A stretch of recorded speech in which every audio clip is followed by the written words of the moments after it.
Good morning, ladies and gentlemen. Please join me in Gasho. Namo Amidabits, Namo Amidabits, Namo Amidabits, Namandaps, Namandaps, Namandaps, Namandaps, Namandaps. Thank you for joining me today on this Sunday, what is ultimately October 31st, 2021. And if you're watching it on that day, the day that it was released, then happy Halloween. It's kind of funny because I really enjoy Halloween, but it's been a long time since I've really had the chance to enjoy it properly, I guess. I guess what I'm saying is my appreciation for Halloween has really changed throughout the years. When I was young, I would obviously get dressed up in costumes and trick or treat.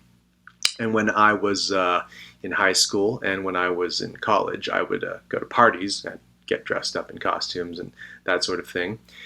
And then after I got to a certain age, I kind of didn't have anything to do for Halloween anymore because my house never really got any trick-or-treaters and there wasn't really a lot of great occasions for me to dress up or do anything with.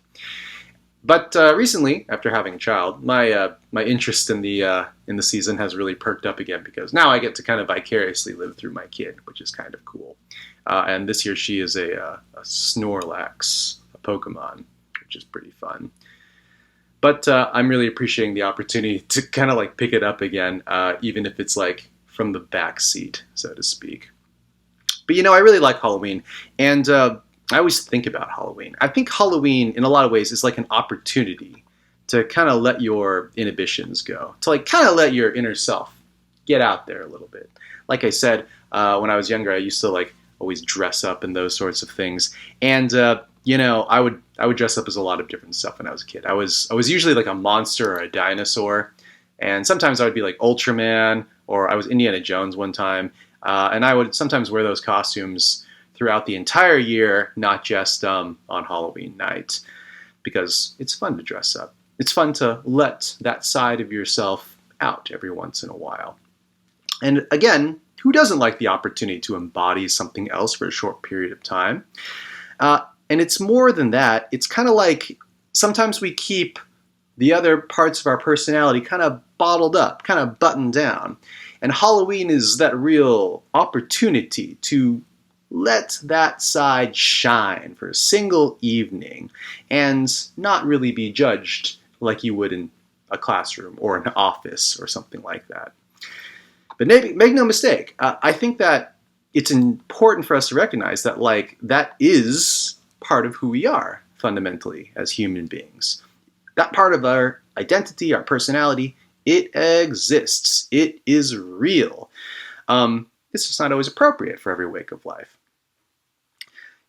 Someone once explained to me that the costumes that we wear on Halloween are actually kind of representative of the mandala wheel, which in Buddhism is, of course, representative of the different stages of birth and rebirth in Buddhist practice.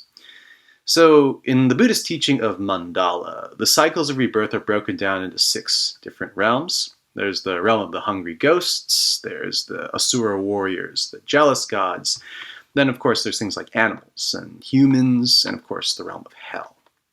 And you're kind of reborn in all these different realms over periods of time based off of your karmic past deeds and that kind of thing. How you lived your life. And more than that, you're reborn in these different realms over and over and over and over again until you get the opportunity to be a human being. And once you are a human being, you have the ability to hear the teachings of the Buddha, say the Buddha's name, and then basically be released from this cycle and to become a Buddha, right? Released from samsara to become an enlightened being. And the theory went, according to this individual that I met, that all the costumes we wear represent those different realms, right? And, it does make a lot of sense if you think about it. Picture your normal Halloween evening, the costumes that you'll see walking around. You'll see ghosts, walking around, right? The hungry ghost realm. You'll see superheroes, right? Captain America, the Hulk, Thor, you go down the list. And I would liken that kind of to the Asura warriors. You'd see deities, people dressed up like gods, right? Or powerful beings. realms, right? Realm of the jealous gods. You'll see monsters, terrifying creatures, perhaps indicative of the realm of hell. And then, of course, you'll see like animals, right? Obviously. You'll see lots of people dressed up like cats and those sorts of things. You'll also see lots of people dressed up like weirder like animals as well. And of course, you'll see people dressed up as, well, other more famous versions of ourselves. And so if you think about that, that's all the different realms of existence according to Buddhist teaching, right? All 6 of them. And so Halloween looks a lot like it's been cobbled together in some sense from the different realms of Buddhist existence. I've always found that kind of interesting, especially because there's more than one way for us to look at the teaching of mandala. The other way that you can look at mandala and the teaching of samsara is not precisely as a thing you are reborn as, but also as different versions of ourselves. And each realm is kind of more akin to the different states of mind that we experience in our lives. The different emotional states that we go through, the stuff that we experience on a day-to-day basis, that we kind of like rotate from moment to moment, day to day, without any kind of real release or clarity. I mean, if you really think about your daily life, we'd like to think that we are peaceful, buttoned up, put together, level-headed individuals, but that's just simply not the truth, right? Sometimes we are angry, sometimes we are covetous, sometimes we are prideful, sometimes we only worry about eating or sleeping, right? And sometimes we say things we don't mean and we're needlessly cruel, if only for a moment. Again, it's not always civil. We can't always meditate and have a clear mind all the time. That's just not the case of who we are, right?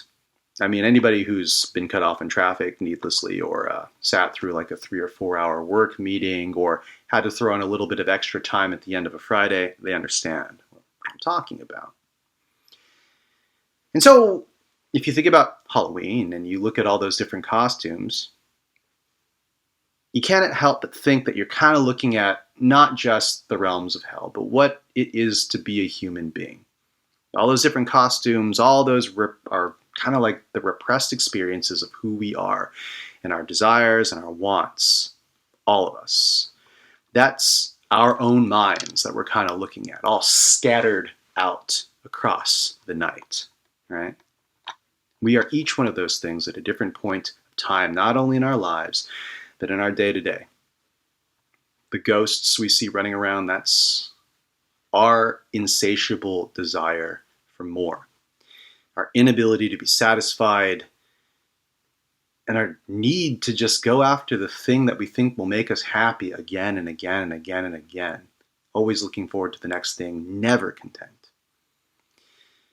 The superheroes, the Asura warriors, that's our sense of competition and our ego, right? The need to outperform others, to outdo others, to show off to others, right? The need for revenge and thrill and excitement in proving yourself to be the strongest, the best. The gods, the deities that we see, those are jealousy, and that is pride. That is when we look down on other people, right? The monsters, the horrible creatures that we see running around that, Wes Craven and John Carpenter can barely think up of.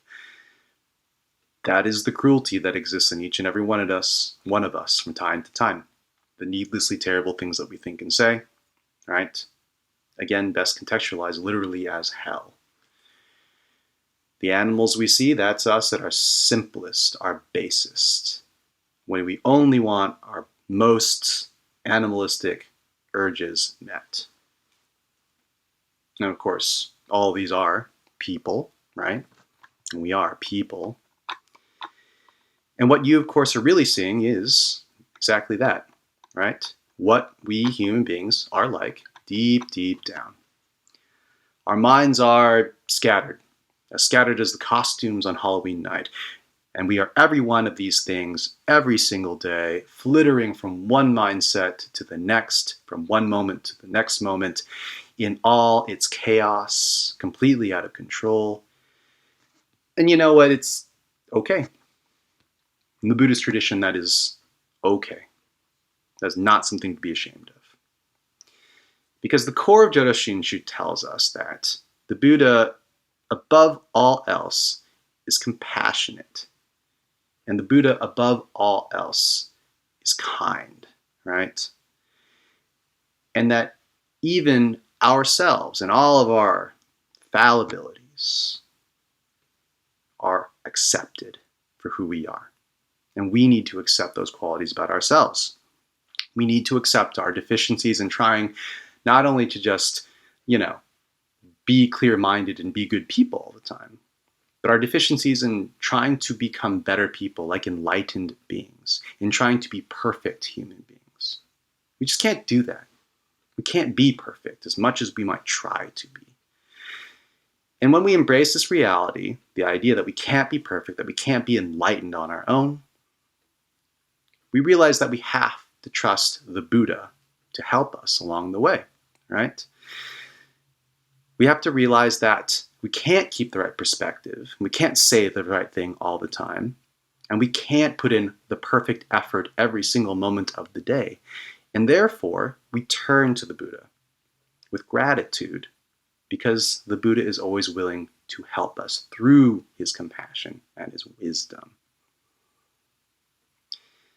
We must embrace the idea that the Buddha himself can help us settle our minds and see the connected nature of the world around us, the nature of impermanence, and of course, the passion and wisdom that is encapsulated in the Pure Land.